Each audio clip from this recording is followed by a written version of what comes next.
What are the Islamic benefits of cupping? And what are the days when it is recommended and prohibited to do cupping? Cupping is part of the sunnah of the Prophet ﷺ. He recommended it, and he told us in an authentic hadith that if cure was in anything, it is in one of three. Either a taste of honey, or a slash of a cupper, person who's doing the cupping, or by cauterization. What is cupping?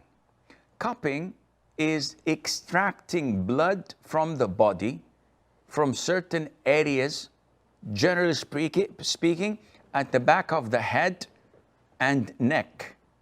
These are the areas most likely that cuppers use to suck the blood out.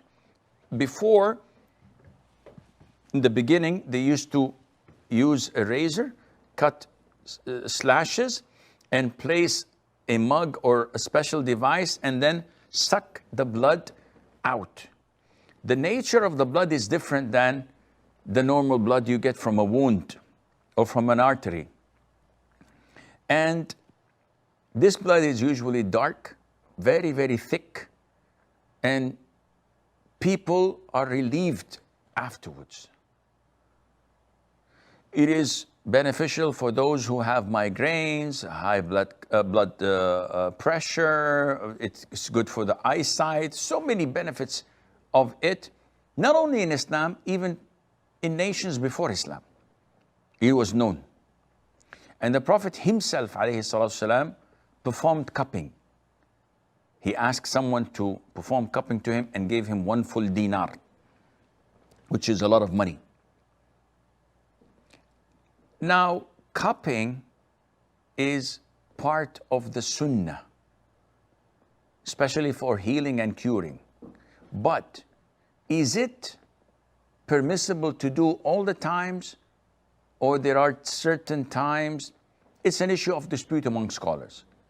And Imam Malik, Imam Yahya ibn Ma'in, and great imams of hadith, they say that all the hadiths regarding the timings of cupping and naming of the dates are not authentic.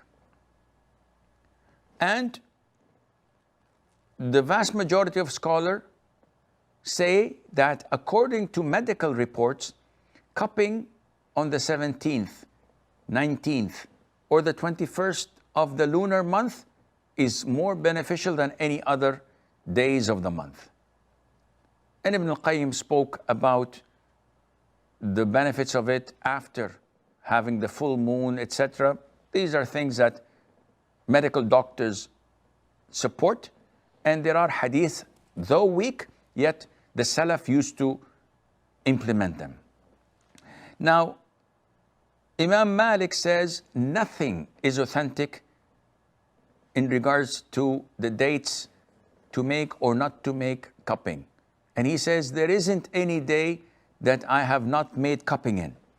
So Imam Malik says it's all open.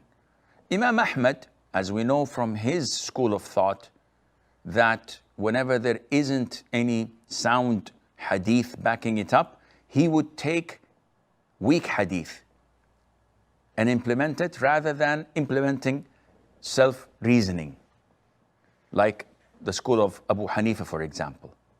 He would say that, no, weak hadith is better for me than the sayings of Ibrahim al-Nakha'i or Sufyan al-Thawri or Tom, Dick or Harry.